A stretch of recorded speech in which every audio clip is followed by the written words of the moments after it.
الحمد لله نحمده ونستعينه ونستغفره ونؤمن به ونتوكل عليه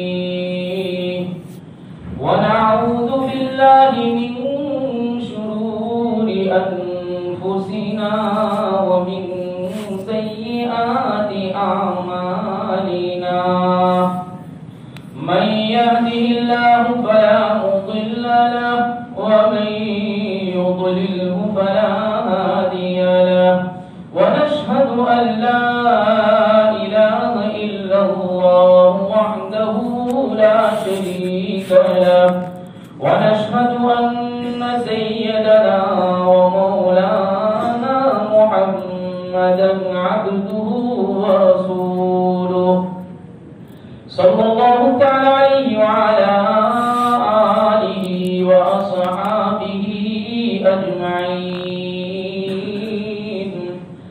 أما بعد فأعوذ بالله من الشيطان الرجيم بسم الله الرحمن الرحيم والصافات صفا فالزاجرات زجرا فالتاليات ذكرا إن إلهكم لواحد رب السماوات والأرض وما بينهما ورب المشارق صدق الله العظيم.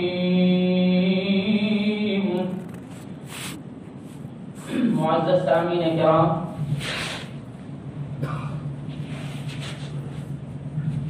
گزشتہ کل جو باتیں گوش گزار کی گئی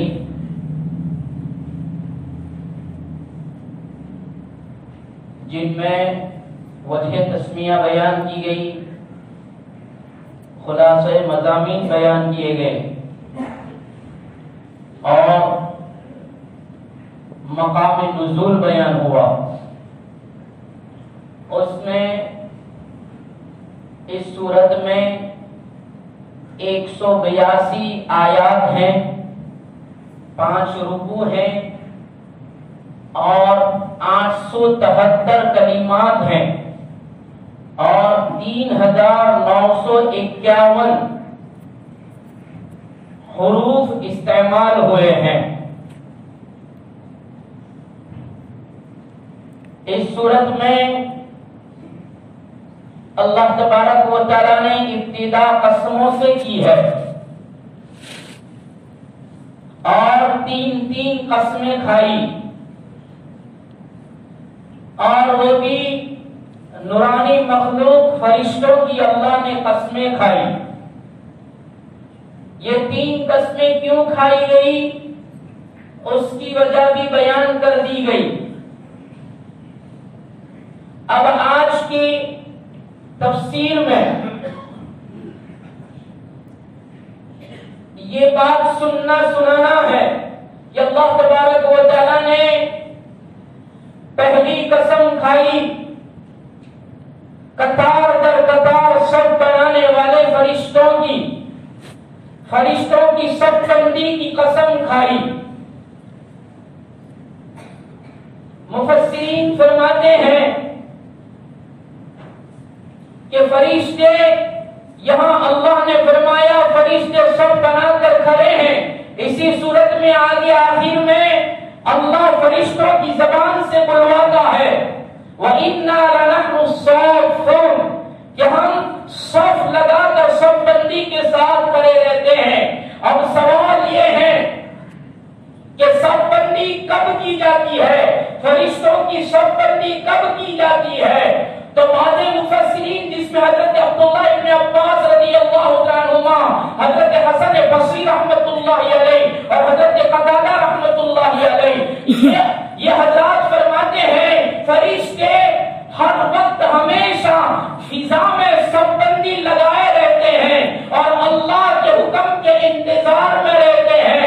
فضا میں سب بندی تو کی ہی ہے لیکن اللہ کے حکم کے منتظر ہیں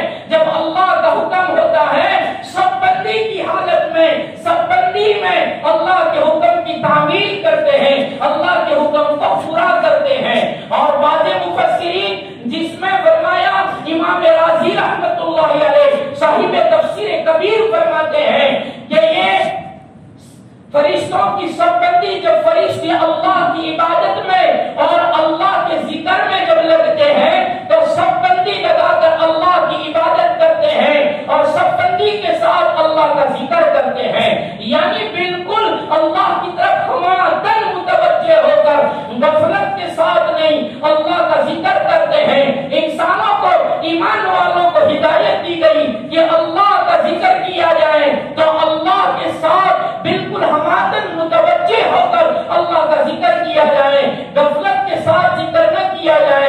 غفلت کے ساتھ ذکر کرنے والا یہ ذاکرین میں شمار نہیں ہوا کرتا ہے، اللہ کے ساتھ بالکل متوجہ ہو کر ذکر کیا جائے۔ یہ فرشتے اللہ کے ذکر میں جب لگتے ہیں تو سب بندی کے ساتھ سب بنا کر اللہ کا ذکر کرتے ہیں۔ صاحب معالم العرفان لکھتے ہیں، یہ تفسیر کی کتاب کا نام ہے معالم العرفان، اور صاحب معالم العرفان فرماتے ہیں فرشتوں کے ساتھ ساتھ ایمان والوں کو بھی اللہ نے اس آیت میں تعلیم دی ہے اور ایمان والوں کو بھی سبق دیا گیا ہے کہ جب نماز میں صفوں میں کھڑے ہو تو نماز کی صفیں اس طریقے سے بناؤ جس طریقے سے فرشتے صف بناتے ہیں۔ اس لیے حضرت حذیفہ رضی اللہ عنہ راوی ہے اور مسلم شریف کی روایت ہے جس کو صحیح تبیان القرآن نے بیان فرمایا ہے۔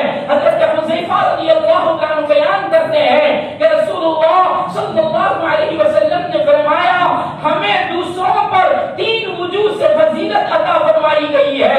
امم سابقہ، پہلی امتیں جتنی بھی گزری ہیں اور جتنی بھی مذاہب والے ہیں ان سب پر 3 وجوہ سے، 3 کارنوں کی وجہ سے اللہ نے فضیلت عطا فرمائی ہے۔ ایک وجہ یہ کہ ہماری صفوں کو اللہ نے فرشتوں کی صفوں کی طرح بنایا ہے۔ کسی بھی مذہب میں ایسا منظم نظام نہیں ملے گا، ایسا منظم نظام کہیں بھی نہیں ملے گا۔ اس لیے اللہ کے رسول نے فرمایا ہماری صفوں کو فرشتوں کی صفوں کی طرح اللہ نے بنایا۔ یہ پہلی فضیلت دوسروں کے اوپر، اور دوسری فضیلت اللہ کے رسول نے فرمایا پوری روئے زمین کو، پوری کی پوری زمین کو اللہ نے ہمارے لیے مسجد بنا دیا۔ کسی بھی امت کے لیے پوری زمین کو مسجد نہیں بنایا گیا، یہ امت محمدیہ کی فضیلت ہے کہ اللہ نے پوری روئے زمین کو اس کے لیے مسجد بنا دیا۔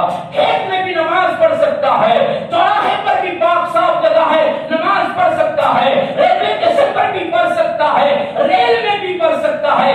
ایک پاک جگہ ہونا ضروری ہے۔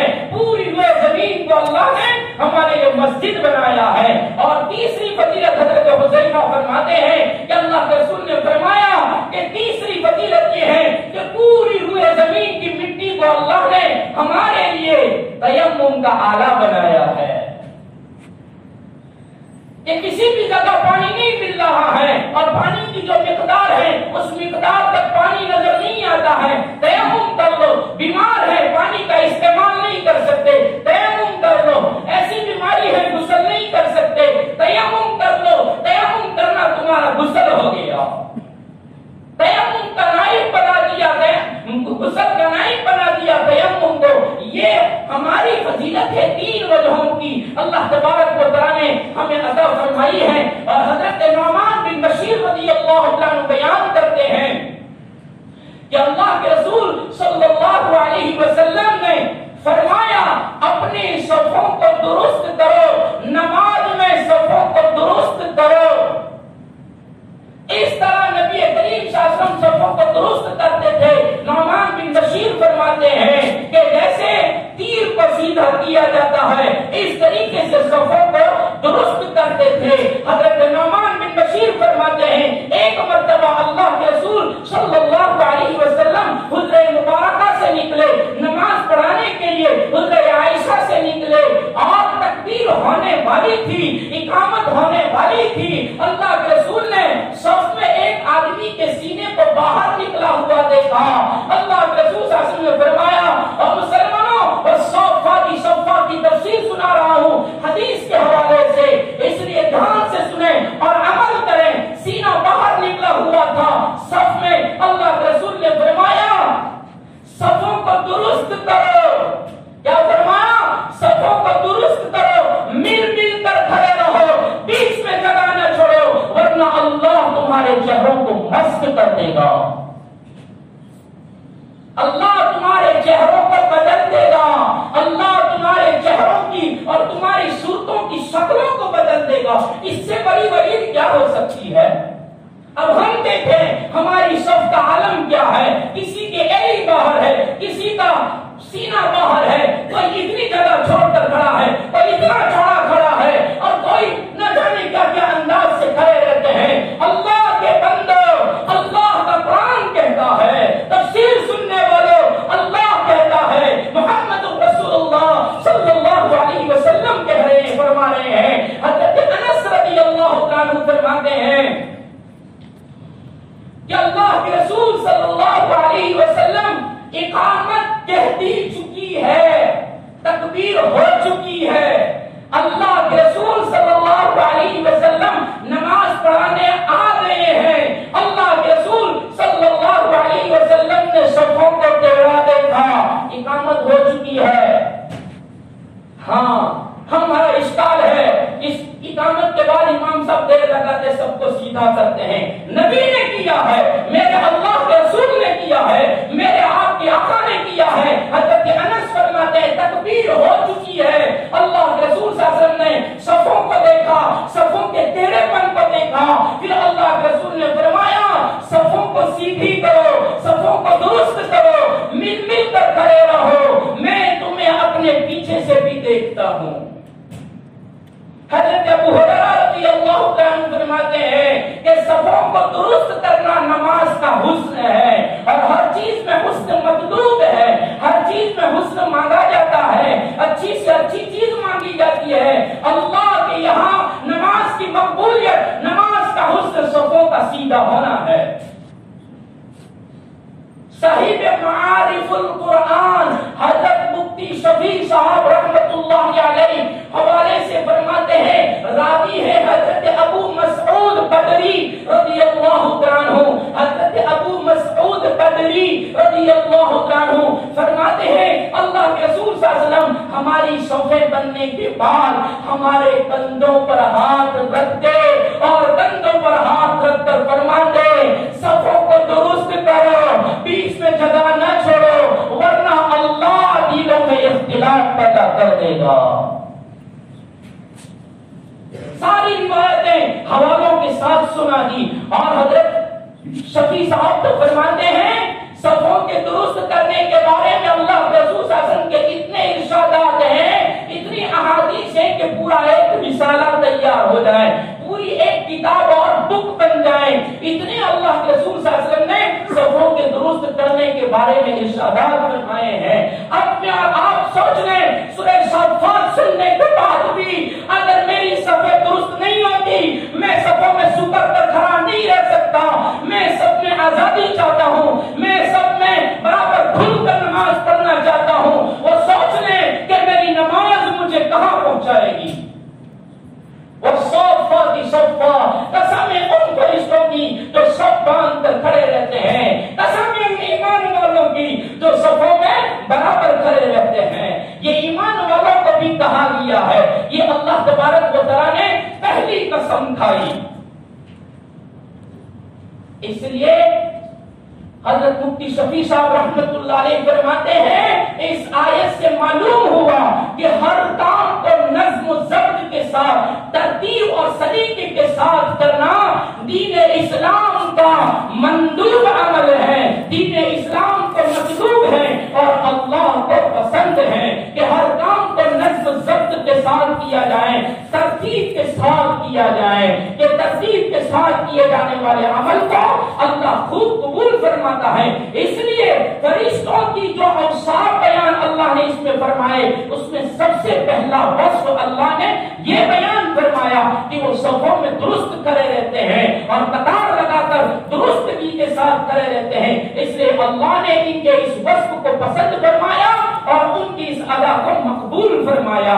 اس لیے ہر کام میں ضبط کے ساتھ اور نظم کے ساتھ کام کو کرنا چاہیے۔ اس کے بعد اللہ دوسری قسم کھا رہا ہے، قسم ہے ان فرشتوں کی جو جرت کرنے والے ہیں، جو جھڑکنے والے، زجر کرنے والے، ڈانٹنے والے، ٹپٹ کرنے والے،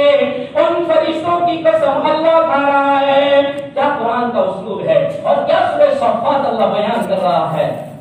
ان فرشتوں کی قسم فرمایا مفسرین نے اس میں بھی اللہ نے دو مقصود بیان فرمائے, دو مصداق بیان فرمائے.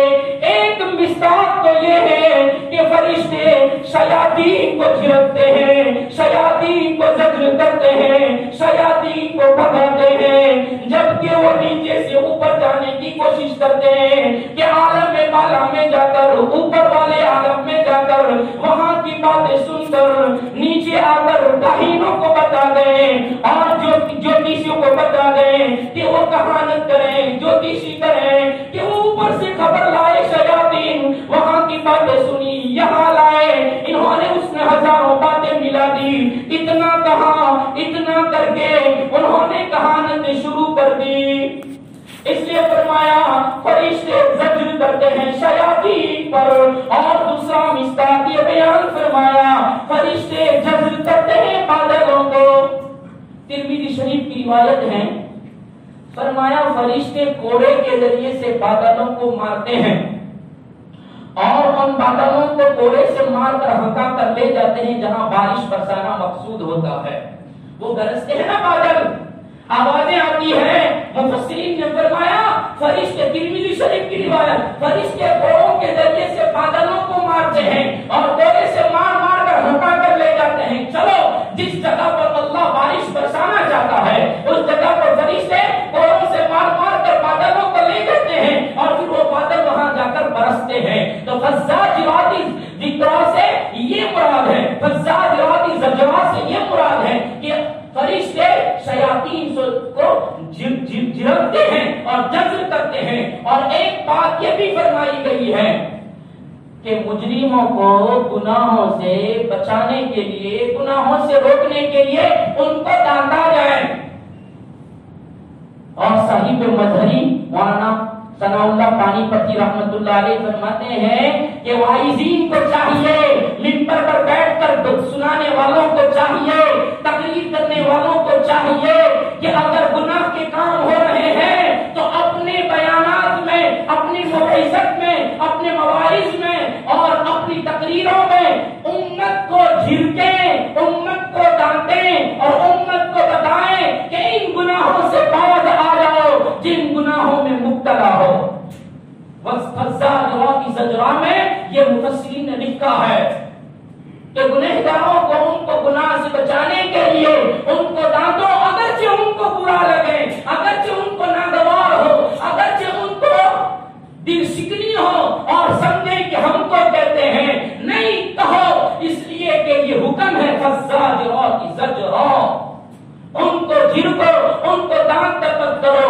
یہ دوسری آیت کی تفسیر ہے. اس کے بعد اللہ تیسری قسم کھا رہا ہے فالتالیات ذکرا,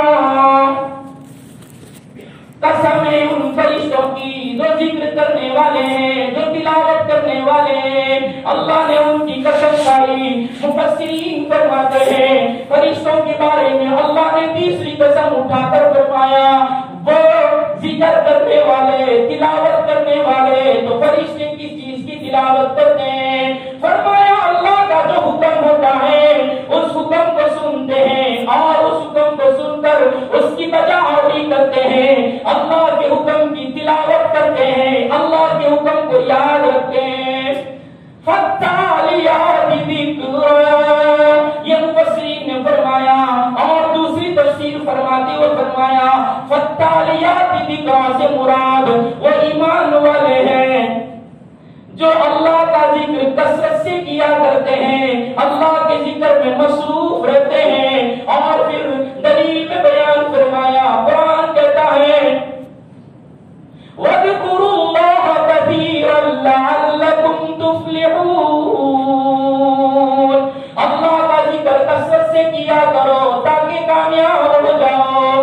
اور سورہ عنکبوت میں فرمایا وَلَذِكْرُ اللَّهِ أَكْبَرُ, اللہ کے ذکر سے بڑھ کر کوئی چیز ہوئی نہیں سکتی.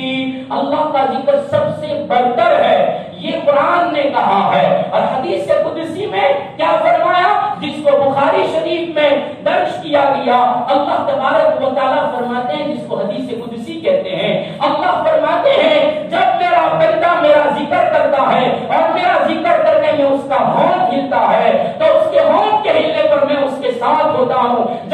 میرا ذکر کرنے میں ہاتھ ہلاتا ہے میں اس کے ساتھ رہتا ہوں. اور صحیح ہے کی حدیث بخاری اور مسلم کی حدیث جس میں فرمایا کہ میں میرے بندے کے یقین کے مطابق اس کے ساتھ معاملہ کرتا ہوں. میں اپنے بندے کے یقین کے مطابق اس کے ساتھ معاملہ کرتا ہوں. اگر وہ مجھے اپنے جی میں اپنے دل میں یاد کرتا ہے تو میں اس کو اپنے دل میں یاد کرتا ہوں, اپنی جی میں یاد کرتا ہوں. اور جب وہ دوسروں کے سامنے میرا ذکر کرتا ہے تو میں اس سے بہتر جماعت فرشتوں کے مجمع میں اس کا ذکر کرتا ہوں. یہ ذکر کرنے والوں کی فضیلت بیان فرمائی. اس کے بعد صاحب معالم العرفان فرماتے ہیں ذکر دو طریقے سے ہوتا ہے. ایک زبان سے ہوتا ہے کہ قرآن کی تلاوت اوراد و وظائف کرنا, قرآن کی تلاوت کرنا, ذکر و اذکار کرنا, یہ زبان سے ہوتا ہے. اور اس کے کرنے پر ذکر کرنے والے کا فائدہ ہے کہ اس کو اجر و ثواب ملتا ہے. اسی طریقے سے فرشتے اللہ کا ذکر کرتے ہیں اور اللہ کی رضا کے لیے, اللہ کی خوشنودی کے لیے یہ اللہ کا ذکر کرتے ہیں, اللہ کی عبادت کرتے ہیں. تو یہ زبان سے آدمی ذکر کرتا ہے تو اس کے خود کا فائدہ ہوتا ہے کہ اللہ اس کو اجر ثواب عطا فرماتے ہیں. اور دوسری وجہ اور دوسری صورت یہ ہے کہ آدمی تعلیم کے ذریعے سے ذکر کریں. قرآن کا پڑھنا پڑھانا, خانقاہوں میں ذکر کرنا کرانا, فرمایا یہ تعلیم کی غرض سے ہے. اور تعلیم کی غرض سے جب ذکر کیا جاتا ہے تو پڑھنے پڑھانے ذکر کرنے کرانے والے دونوں کو فائدہ ہوتا ہے. اس لیے اللہ نے یہاں فرمایا فالزاجرات ذکرا, ذکر کرنے والوں کی قسم.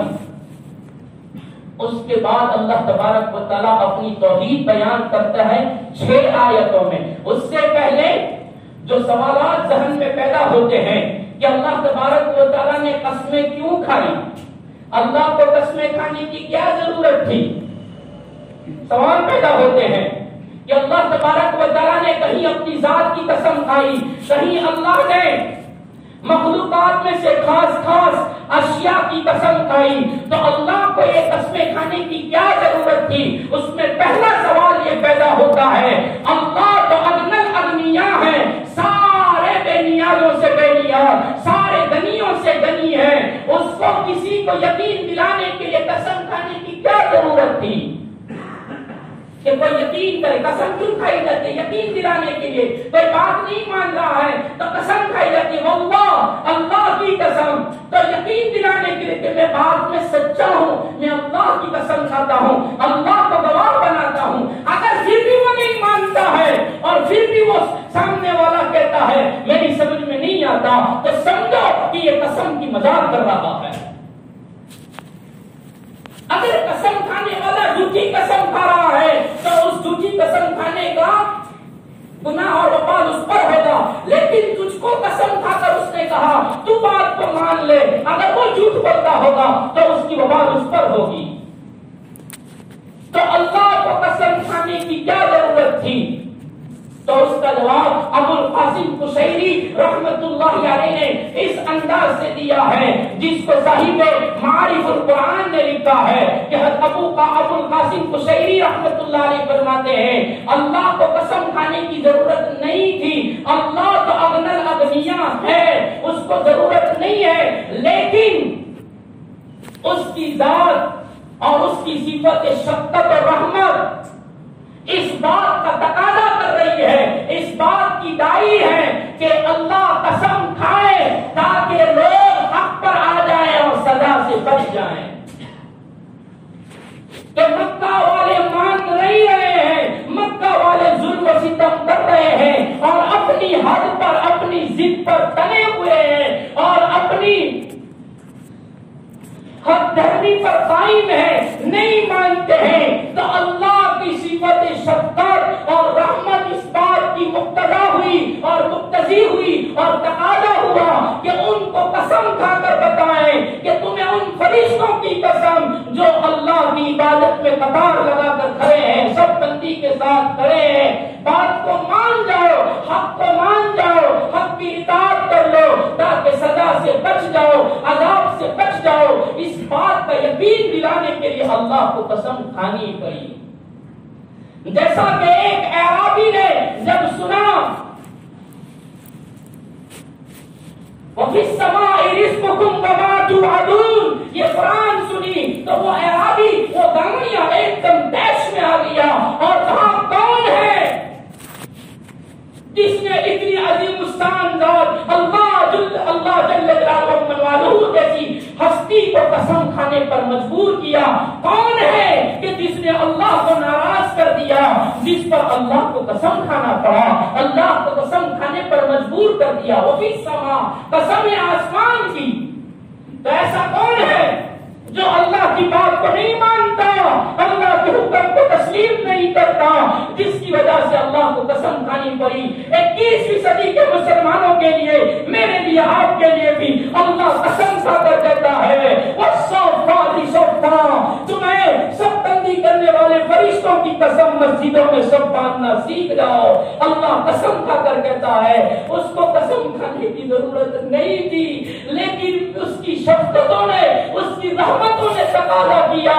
اگر 21ویں صدی کے مسلمان اپنی ہر گرمی پر، اپنی ضد پڑے پر نماز پڑھتے رہے تو ان کی زمینیں بیت جائے گی، لیکن ان کی نمازیں پرانے کپڑے کی طرح لپیٹ کر ان پر مار دی جائے گی کہ تمہاری نمازوں کی ہمیں ضرورت نہیں ہے، ہم تو اجنبی ہیں، ہم تو بے نیاز ہیں.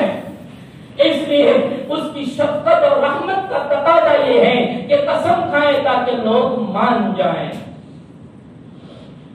دوسرا سوال یہ پیدا ہوتا ہے کہ جب قسم کھائی جاتی ہے تو قسم تو بہت بڑے کی کھائی جاتی ہے.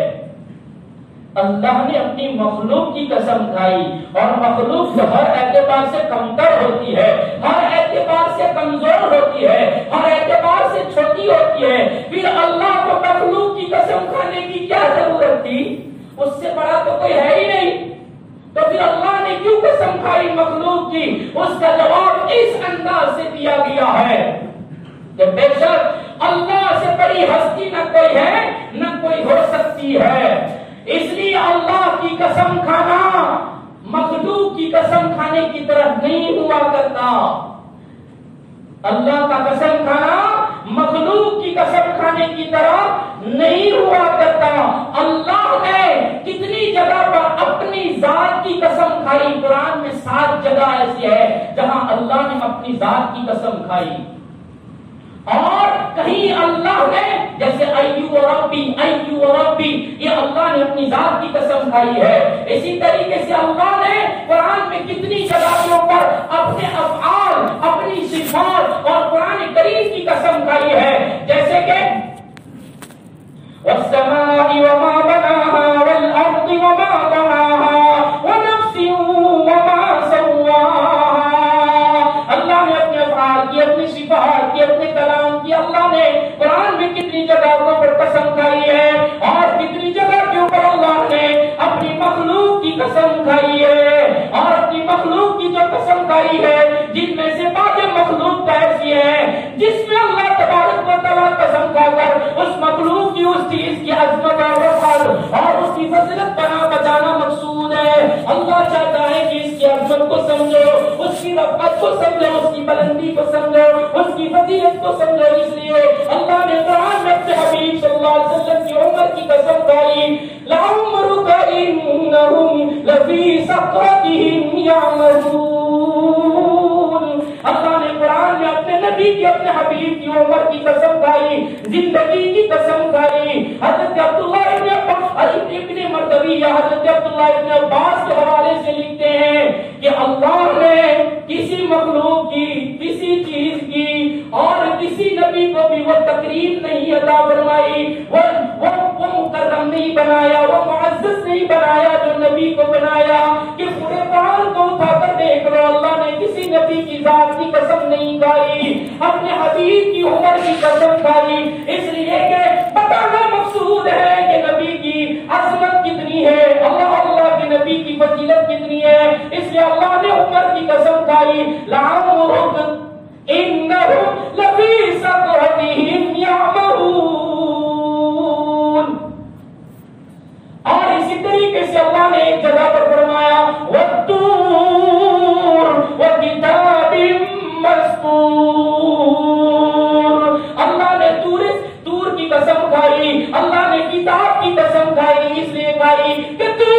عظمت سمجھ میں آ جائے، کتاب کی فضیلت سمجھ میں آ جائے۔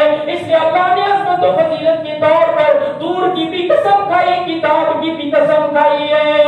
اللہ کو قسم کھانے کی ضرورت نہیں تھی اور مخلوق کی قسم کھانے کی ضرورت نہیں تھی، اللہ نے مخلوق کی قسم کھائی ہے، یہ اس کی عظمت اور رفعت بتانے کے لیے کھائی ہے۔ اور بعض جگہ پر اللہ تبارک و تعالیٰ نے ایسی چیز کی قسم کھائی جس جو کثیر المنافع ہوا کرتی ہے، جس کے فائدے زیادہ ہوا کرتے ہیں، اللہ نے اس کی بھی قسم کھائی ہے۔ جیسے فرمایا والتین والزیتون، تین کی اللہ نے قسم کھائی، زیتون کی اللہ نے قسم کھائی۔ زیتون کو استعمال کرو، اس کے بڑے فائدے ہیں، بیماری میں لگاؤ کہ درد دور ہوگا، کھانے میں استعمال کرو، خوراک کی جگہ پر استعمال ہو جائے گا۔ اللہ قسم کھا رہا ہے تین کی بھی، زیتون کی بھی، اس لیے کہ کثیر المنافع چیزیں ہیں، اس لیے اللہ نے اس کی قسم کھائی ہے۔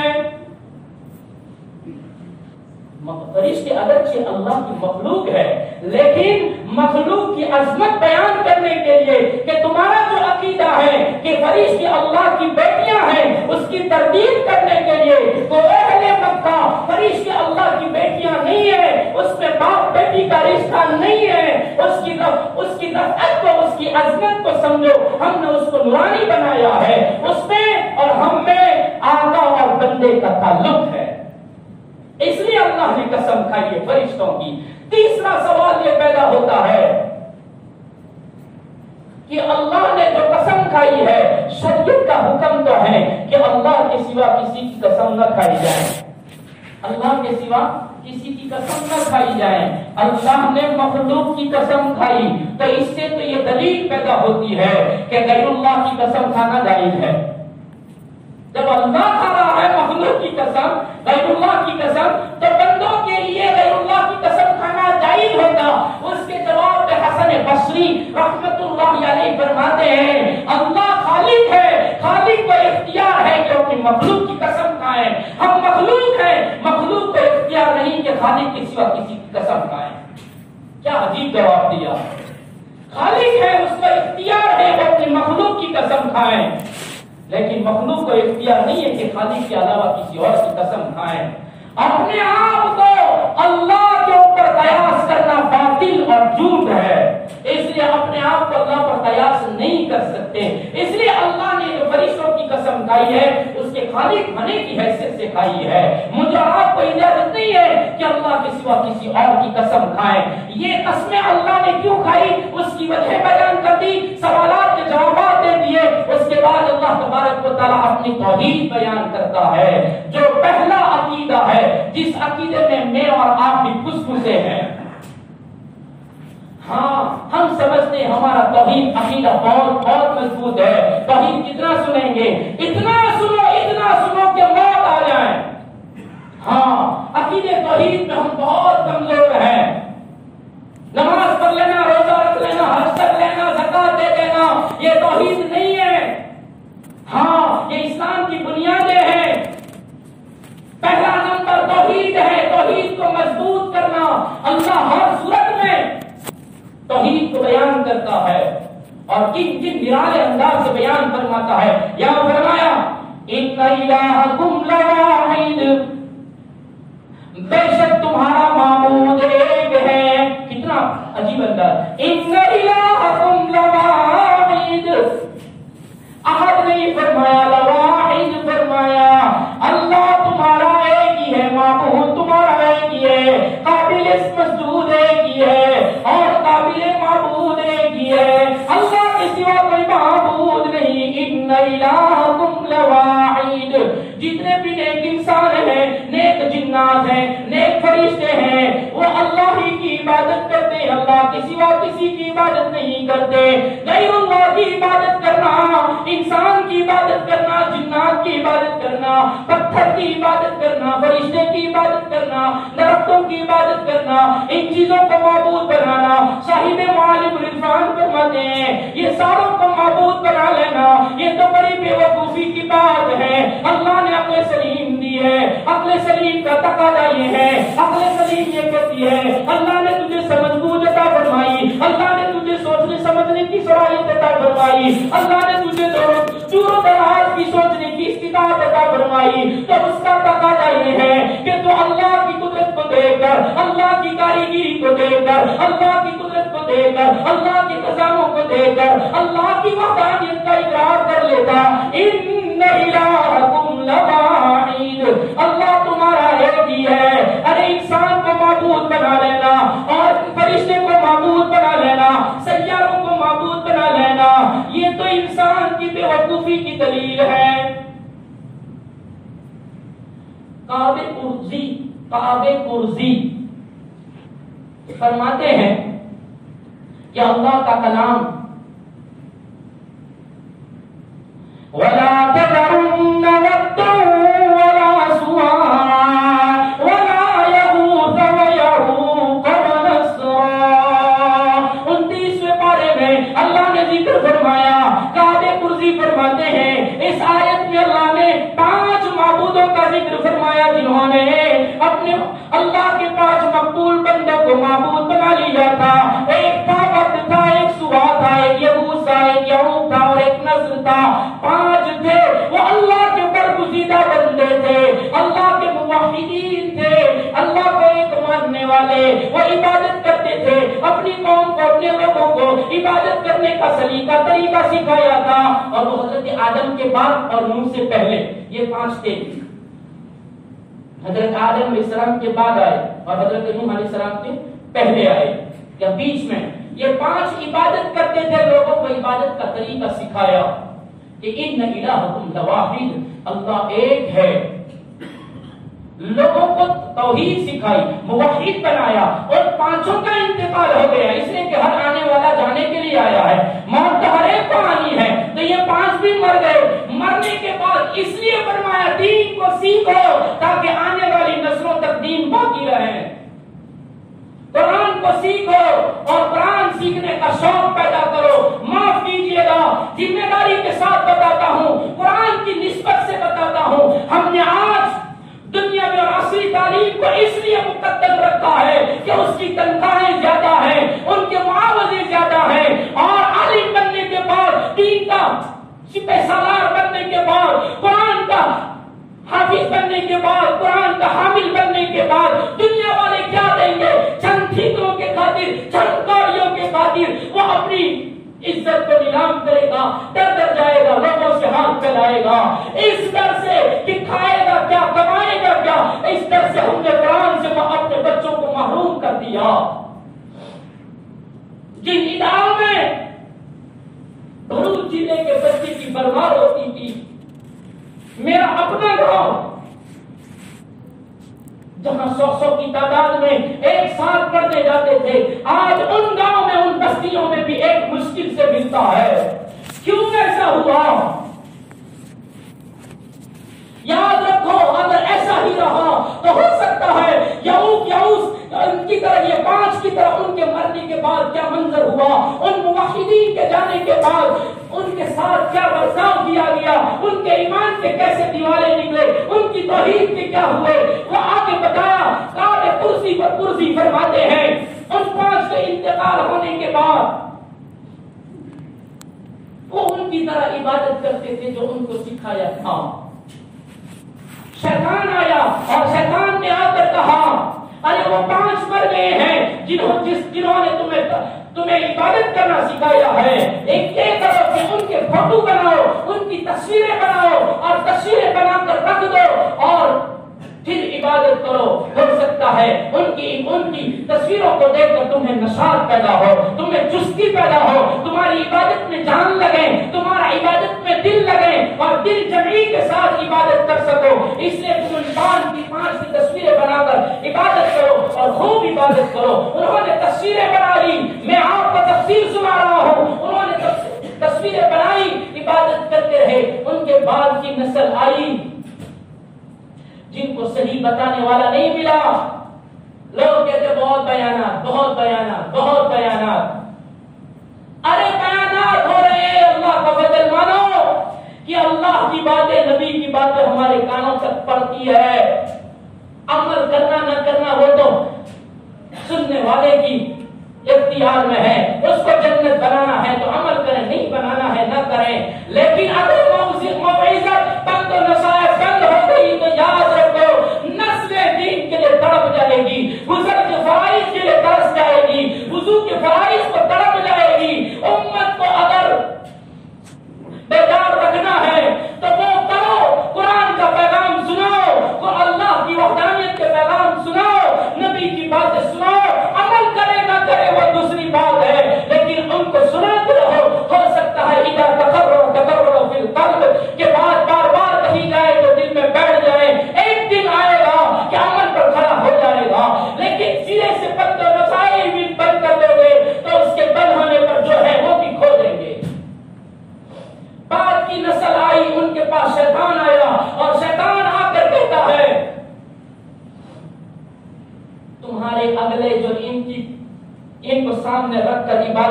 کرتے تھے وہ اس لیے کرتے تھے کہ یہ 5 ان کو اللہ نے الوہیت دی ہے، اللہ نے ان 5 کو الوہیت دی ہے، اللہ نے ان کو اپنا نائب بنایا ہے، ساری مخلوق کی عبادت کا ان کو مرکز بنایا ہے، ان کی عبادت کے لیے اللہ نے ان کو منتخب کیا ہے، اس لیے تم ان کی کہو، ان کی سنو، ان کی کہی مانو۔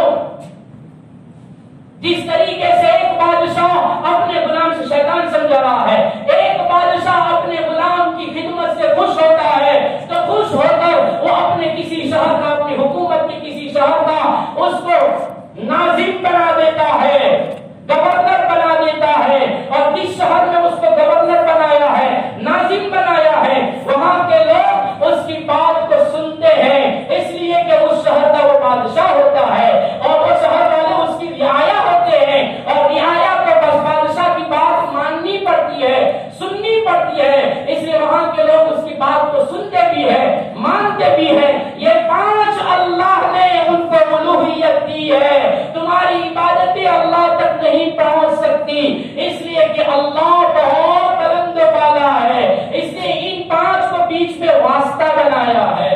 تمہاری عبادتوں میں جب تک ان کی عبادت کا خلل نہیں آئے گا، تمہاری عبادتوں میں ان کی عبادت ملاوٹ نہیں ہوگی، وہاں تک اللہ تک تمہاری عبادتیں نہیں جا سکتی۔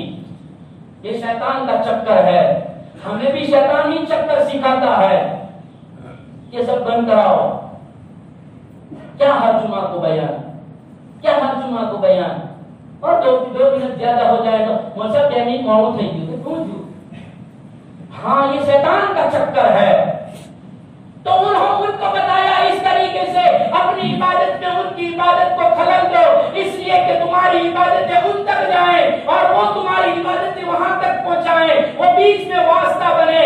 اور پھر اس نے یہ بھی بتایا کہ سنو، تم جو عبادت کرتے ہو ان 5 کی اور ان کو واسطہ بناتے ہو، تو یہ 5 تمہیں دیکھ بھی رہے ہیں اور تمہاری بولنے کو، تمہاری عبادت کو سن بھی رہے ہیں، اور پھر اس کو سن کر، دیکھ کر پھر تمہاری سفارش کرتے ہیں، اور پھر تمہاری حاجات، ضروریات پوری کرتے ہیں اور تمہاری مدد کرتے ہیں، جیسا آج مجھے آپ کو امت کو سکھایا۔ قبر پر جا، قبر پر وسیلہ دے، قبر والے کا وسیلہ لے، قبر والے کو بیچ میں واسطہ بنا، وہ واسطہ بنے گا، وہ تیرا پیغام وہاں پہنچائے گا۔ یہ شیطان کی پتی نے ان کو یہاں تک پہنچا دیا کہ بعد میں آنے والوں نے، انہوں نے تو وہ شروع کیا کہ ان 5 کو واسطہ بنایا، ان کے بعد جو نسل آئی ناخلف، حدیث میں مفسرین نے لکھا ناخلف کا لفظ لکھا، ناخلف اولاد آئی، ناخلف نسل آئی، جنہوں نے ان مجسموں کو واسطے بنانے کے بجائے انہوں کو معبود بنا دیا، کہ بیچ میں واسطہ بنانے اور وہ وہاں لے جائیں، ان کو معبود بنا لو۔ ہاں سہولت پسندی، جیسے آج میری آپ کی سہولت پسندی ہے، اور وہ کون کرے؟ آج کل نہیں ہے